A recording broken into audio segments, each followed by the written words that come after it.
49살 먹은 사내가 대낮에 공중화장실에서 자기랑 아무 상관도 없는 여성을 성폭행을 시도를 합니다.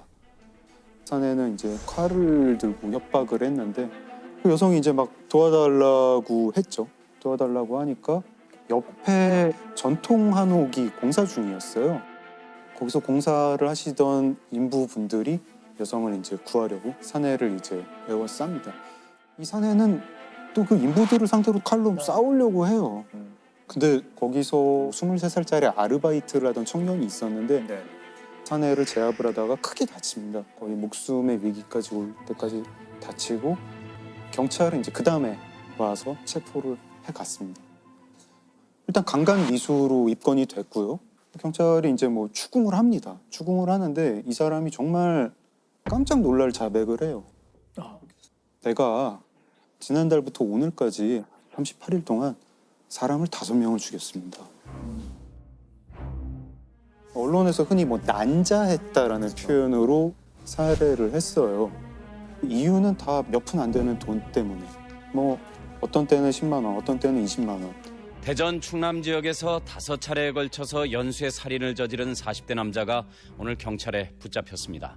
이 용의자는 부녀자들이 혼자 있는 다방이나 가정집을 노렸고 범죄 수법이 아주 잔인했습니다.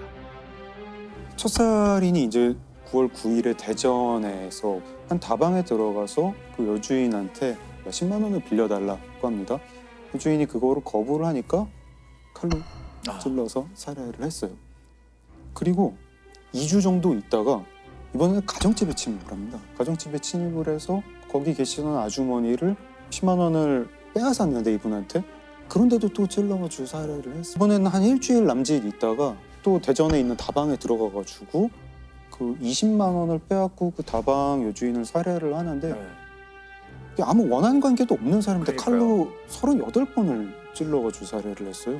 그리고 그다음에 네 번째는 이제 대전 옆에 아산시에 가서요. 여관에서 여주인을 또 칼로 찔러가지고 살해를 하고요. 이거는 대전의 한 식당에서 음식 시켜 먹고 고기 먹고 맥주 먹고 그게 한 6만 원 정도 나왔다 그러는데 주인 아주머니가 이렇게 계산하세요 그랬더니 또 칼로 찔러가지고 아주머니를 살해를 하고 그 주인 아주머니 그때 임신 6개월이었어요.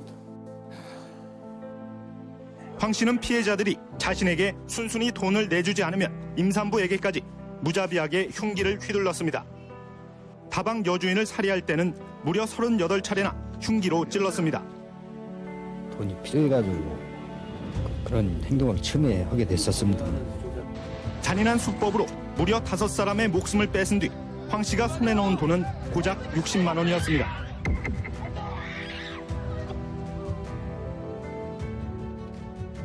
이게 총 몇 개월간 일어났던 거죠? 이게 9월에서 10월인데 정확히 2달도 아니고 한 38일이에요. 너무 짧은 사이에 인과관계도 없고. 근데 더 황당한 건 뭐냐면 이 사람이 이 사건을 벌이기 전에 7월에 잡혔었어요. 그리고 어떤 여성을 성폭행을 하려다가 특수강간으로 체포가 됐습니다. 근데 8월에 풀려나요. 풀려나는데 증거가 모자라서 풀려나는 게 아니라 구속집행 정지로 풀려납니다. 구속 집행적이 정확히 어떤 겁니까? 구속이 되어 있는 상황에서 네. 그 구속의 집행을 잠깐 멈추는 거예요. 형사소송법 101조에 법원이 상당한 이유가 있을 때 그 그럼 풀어주는 거네요? 예, 잠깐 석방시키는 건데 그러니까 판사의 판단인가요? 네, 판사의 완전 직권이에요. 직권 판단이기 때문에 피의자를 바라보는 판사의 시각이 되게 중요한 건데 아팠나 봐요. 예, 뭐 이제 녹내장이 있어가지고 이제 시력을 잃어가고 있었다. 그래가지고 이제 풀어줬다는데 저는 개인적으로 변호사 생활하면서 녹내장 때문에 구속집행 정지되는 사건을 본 적이 없어요. 그러니까요. 사실 지금은 정말 어려운 것 중에 하나가 구속집행 그럼요. 정지예요. 아니 그리고 녹내장이 진행 중에 범죄를 일으킬 거잖아요. 그게 이해가 안 되는 거죠. 치료는 안 받고 범죄를 저질렀죠. 교도소 있다가 나와서 범죄 저지르고 또 교도소 가고 또 나와서 범죄 저지르고 범죄 내용도 다 그냥 강도상의 성폭행 뭐 이런 겁니다.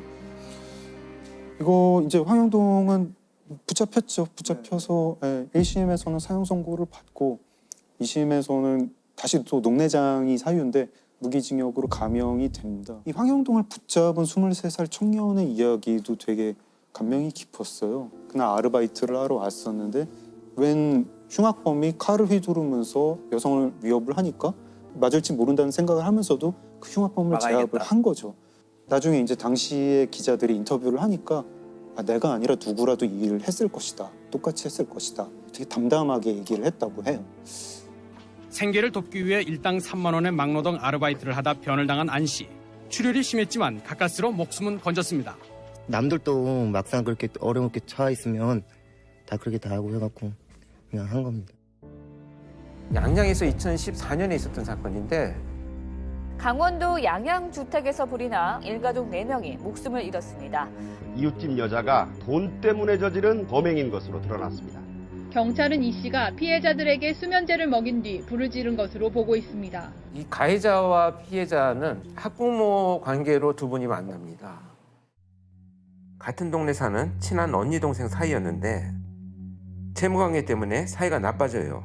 가해자가 빚독촉을 받으니까 범행을 계획하게 됩니다. 친하니까 이제 자연스럽게 들어가고 수면제를 먹이고 여기저기 불을 질렀어요. 아이들과 이 어머니는 사망한 거죠. 불이 나니까 주변에서 신고를 했어요. 신고를 했는데 가해자인 이 사람이 소방이 도착하는 순간에 막 달려들어서 저 안에 사람이 있다고 막 구호를 해달라고 막 이렇게 목격자인 행세를 하기 시작을 합니다.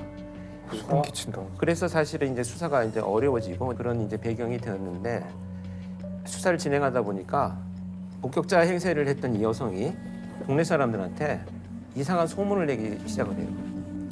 저 사람이 나한테 돈을 빌려갔는데 갚지 않고 스스로 비관을 해서 자녀들을 죽이고 자기가 죽은 거다. 막 이런 이상한 소문을 퍼뜨리기 시작을 해요.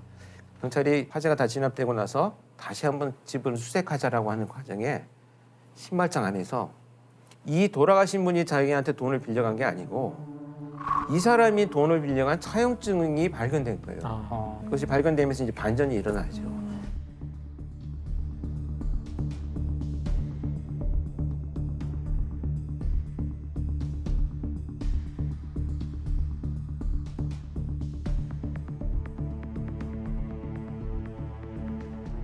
현장에서 그 방화로 의심되는 흔적들이 많았다고요. 특히 화재 현장에 가면 우리가 가장 먼저 화재 감식을 할 때 하는 것이 일단 바닥을 다 드러냅니다. 그래서 발굴을 한다 그러는데 정말 삭하고 호미 이런 걸 갖고 와가지고 싹 다 드러내요. 그리고 바닥을 보기 시작을 하는데 이나무질을 막 이렇게 뿌리잖아요. 물결 형태의 흔적들이 그대로 남아 있어요.